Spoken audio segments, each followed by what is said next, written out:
तेरे दर को ढूंढता है।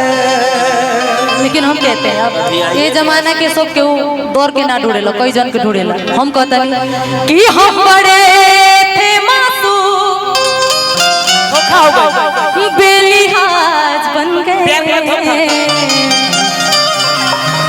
हम बड़े थे मासूम, हम बड़े थे मासूम बेलिहाज बन गए। धोखेबाजों में रह रहे धोखेबाज बन गए। हो कि तुम्हें कोई और देखे तो जलता है दिल। बड़ी मुश्किलों से भी संभलता है दिल कि क्या क्या जतन करते तुम्हें क्या पता कि ये दिल बेकरार कितना ये हम नहीं जानते,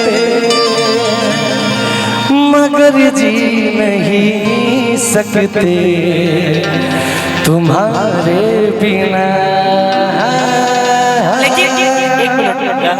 तू अबे हमारा पे हिंकर हो गइला। लेकिन हम जाना तरीका कि जा जाए जा ए सनम देख के जिंदगी बता तेरे जन्म जब सोचो हमरा बारे में हर खातिर हमरा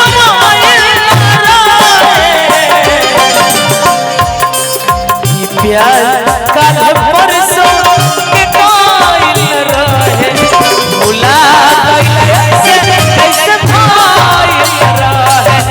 प्यार कल परसों के कोई रहे भुला गइला से जैसे भाई रहे।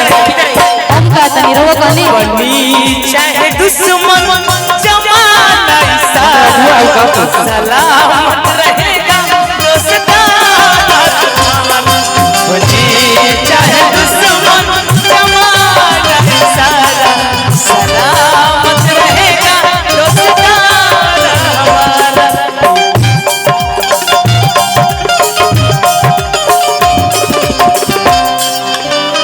क्या बात है।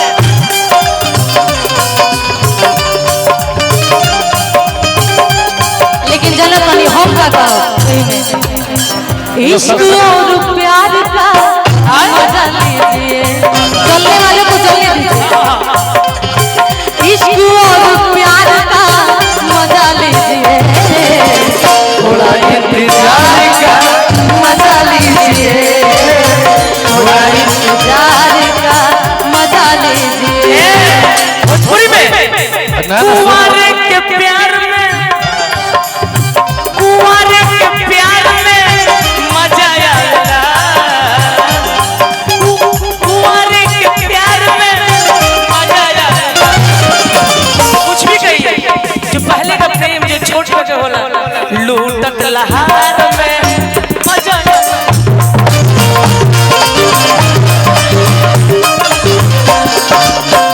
लूटत लहार में इतना भरभाव चलत रहो। मैं अभी भरभाव कर लो अच्छा किसको और प्यार का देखे हुए तो हलो जानते रुका कर लो। 1 घंटा बाद 1 घंटा बाद खाना पीना खा के आंसू भैया क्या करी हलो तो हम लोग खाती कहे कि तुम तो ठहर परदेस साथ क्या निभाओगे।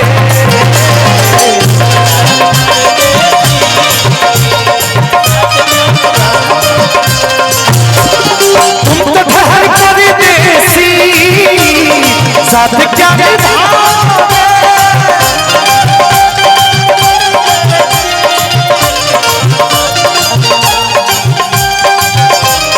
तुम तो ठहर परदेसी साथ क्या निभाओगे। सुबह